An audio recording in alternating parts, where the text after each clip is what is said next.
జాగృతి అధ్యక్షురాలు కవితక్క గారు ఈరోజు లీడర్ అనే ఒక పోస్టర్ ఆవిష్కరణ చేయడం జరిగింది. మరి ఈ పోస్టర్ ఆవిష్కరణ అనేది ఈరోజే ఎందుకు చేయాల్సి వచ్చింది? మరి ఇన్ని సంవత్సరాల జాగృతి కాలంలో ఎంతమంది నాయకులను మీరు ఈ లీడర్ లెక్క తీర్చిదిద్దారు అనే క్వశ్చన్ మీది మీరు వేసుకుంటే, మరి ఇప్పుడు చేసిన వాళ్ళని కూడా అడిగితే ఎవరైనా చెప్తారు.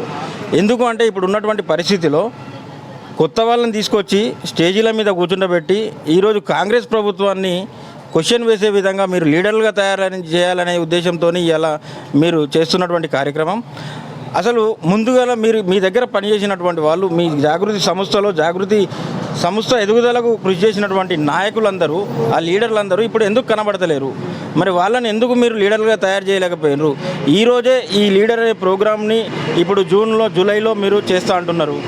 వాళ్ళు అంటే గ్రామ స్థాయిలో, మండల స్థాయిలో, జిల్లా స్థాయిలో ఒక లీడర్ ఎదగడానికి సర్పంచ్ యొక్క విధులు, హక్కులు, బాధ్యతలు అని మీరు చెప్తా ఉన్నారు. ఓకే, మంచి కార్యక్రమం. కానీ నేనేమంటున్నా అంటే ఇన్ని సంవత్సరాల కాలంలో మీరు అధికారంలో ఉన్నప్పుడు కూడా ఈ కార్యక్రమం చేసి ఉంటే ఇక ముందు మీరు చేయబోయే కార్యక్రమాన్ని ఎవరైనా నమ్మి వచ్చేవారు.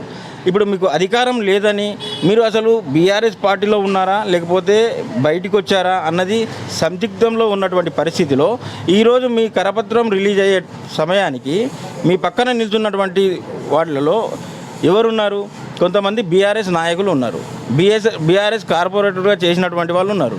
మరి వాళ్ళ పరిస్థితి అగమ్య గోచరంగా మారే పరిస్థితి ఉంది. ఎందుకు అంటే మీరు పార్టీ పెడుతున్నారా, మీరు ఆ పార్టీలో ఉన్నారా అన్నది తేల్చకముందే వాళ్ళని తీసుకొచ్చి మీ పక్కన నిల్చుండబెడితే రేపు ఆ బీఆర్ఎస్ పార్టీ అధినాయకులు మరి మీరు అక్కడ ఉన్నారు కదా అని చెప్పేసి వాళ్లకు ఆటంకం కలిగించేటువంటి పరిస్థితి ఉంటుంది. కాబట్టి కొంచెం క్లారిటీగా ఇస్తే ఇంకా కొంతమందికి న్యాయం జరిగే విధంగా ఉంటుంది తప్ప, లేకపోతే వాళ్ళు కూడా అన్యాయానికి గురవుతారని చెప్పేసి ఈ సందర్భంగా తెలియజేస్తూ ఉన్నాను.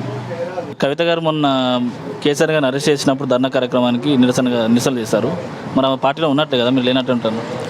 అంటే పార్టీలో ఉన్నట్టయితే దానికంటే ముందు మేడే రోజు కనీసము ఆ రోజు కార్మిక దినోత్సవం రోజు వెనక పోస్టర్లో ఎప్పుడు కూడా కేసీఆర్ గారి బొమ్మతోని వస్తుండే. మరి ఆ రోజు లేదు. ఆ రోజులు ఏదైనా కానీ అక్కడ నుంచి ఏదైనా ఆన్సర్ వస్తుందా లేదా అని ఇక్కడ స్పందన రాలేదు. కాబట్టి ఇక్కడ బీఆర్ఎస్ నుంచి స్పందన లేదు, వాళ్ళ వెంట వస్తలేరు అని చెప్పేసి మళ్ళీ ఇప్పుడు ఫోటోలు పెడతా ఉన్నారు. ఆ ఉద్దేశంతోనే 5వ తారీఖు నోటీసులు ఇస్తారని చెప్పేసి కాంగ్రెస్ ప్రభుత్వాన్ని హెచ్చరిక చేశారు. ఇది కాంగ్రెస్ ప్రభుత్వం కుట్ర అని చెప్పేసి మరి ఆ రోజు చెప్పారు కాంగ్రెస్ కమిషను అని చెప్పేసి మాట్లాడారు. మరి కాళేశ్వరంలో జరిగినటువంటి అవకతవకల మీద ఎప్పుడైనా కానీ ఏదైనా పార్టీ అధికారంలో ఉన్నప్పుడు అభివృద్ధి కార్యక్రమాల పేరిట ఏదైనా అవకతవకలు జరిగినప్పుడు కొన్ని అనుమానాలు ఉంటే కమిషన్ వేసి విచారణ చేస్తారు. ఎవరైనా కానీ ఒక ప్రభుత్వం నడిపినటువంటి వాళ్ళు బాధ్యతగా పోయి అక్కడ హాజరయ్యి వాళ్ళు చేసినటువంటి పని చేయాలి. దానికి ముందు రోజు ఒకటో రోజు ముందు ఇందిరా పార్క్ దగ్గర ధర్నా చేసిన దాని ఉద్దేశం ఏంది అంటే మన కేసీఆర్ గారికి నోటీసులు ఇస్తే తెలంగాణ ప్రజలందరికీ నోటీసులు ఇచ్చినట్టే అని చెప్తా ఉన్నారు. మరి కేసీఆర్ గారు కమిషన్లు తీసుకుంటే తెలంగాణ ప్రజలందరూ తీసుకున్నట్టేనా? కాదు. మరి ఇంకొకటి, మరి ఆ రోజు అట్లా ధర్నా చేయడానికి ఒక కారణం ఏంటంటే వాళ్ళ ఉనికి చాటుకోవడానికి కోసం మాత్రమే అని తెలుస్తూ ఉంది స్పష్టంగా. ఇంకొకటి, నిన్నగాక మొన్న కేటీఆర్ గారికి కమిషన్ నోటీసులు జారీ చేసింది. ఇది కూడా కాంగ్రెస్ కుట్రే అని చెప్పేసి చెప్పడం జరిగింది. సరే, వాళ్ళ రాజకీయం వాళ్ళు మాట్లాడుతున్నారు. మరి ఇన్ని రోజులు గ్రీకు వీరుడు లీకు వీరులు అని చెప్పి స్పందించినటువంటి కవితక్క మరి నిన్న యూటర్న్ చేసుకున్నట్ట. మరి మా బీఆర్ఎస్ పార్టీ అధినేత కేటీఆర్ బీఆర్ఎస్ అని ట్వీట్ చేశారు, ఇవ్వడం తప్పు అని చెప్పేసి. అంటే మీరు ఇప్పుడు పార్టీలో ఉన్నట్ట లేనట్ట, మొన్నటి వరకు గ్రీకు వీరులు లీకు వీరులు అన్నట్టు మీరు మరి ఇప్పుడు యూటర్న్ చేసిర్రా? అందరూ తెలంగాణ ప్రజలు కావచ్చు, మీతో ఉన్నటువంటి జాగృతి నాయకులు కావచ్చు, అందరూ కూడా ఈ మీరు చేస్తున్నటువంటి కార్యక్రమాల మీద కొంచెం వాళ్ళ స్పందన వేరే తీరులాగా ఉంటుంది. అందుగురించి మీరు స్పందించండి. ఇంకొకటి, ఈరోజు లీడర్ ప్రోగ్రాం ద్వారా కొంతమంది కొత్త నాయకులను వేదికపరిచి అక్కడి నుంచి మీడియా ద్వారా మాట్లాడిస్తూ ఉన్నారు. వాళ్ళు ఏం మాట్లాడుతూ ఉన్నారు? గద్దర్కు అన్యాయం జరిగిందని, గద్దర్కు అవమానం జరిగిందని చెప్తా ఉన్నారు. నిన్న జరిగినటువంటి మన ఫిలిం అవార్డుల సందర్భంగా గద్దర్ పేరు ఆహ్వాన పత్రికలో లేదు, ఫోటో లేదని. మరి మీరు బతికి ఉన్నప్పుడే గద్దర్ని ప్రగతి భవన్ ముందు 2 గంటలు ఎండలో నిల్చుండబెట్టినప్పుడు బతికున్నప్పుడే అవమానం చేసిన వారు మరి మీరు ఇది మాట్లాడే ముందు దాన్ని ఎందుకు మీరు అధికారంలో ఉన్నప్పుడు మీరు బీఆర్ఎస్ ప్రభుత్వాన్ని కానీ మీరు కానీ ఎందుకు అడగలేదు?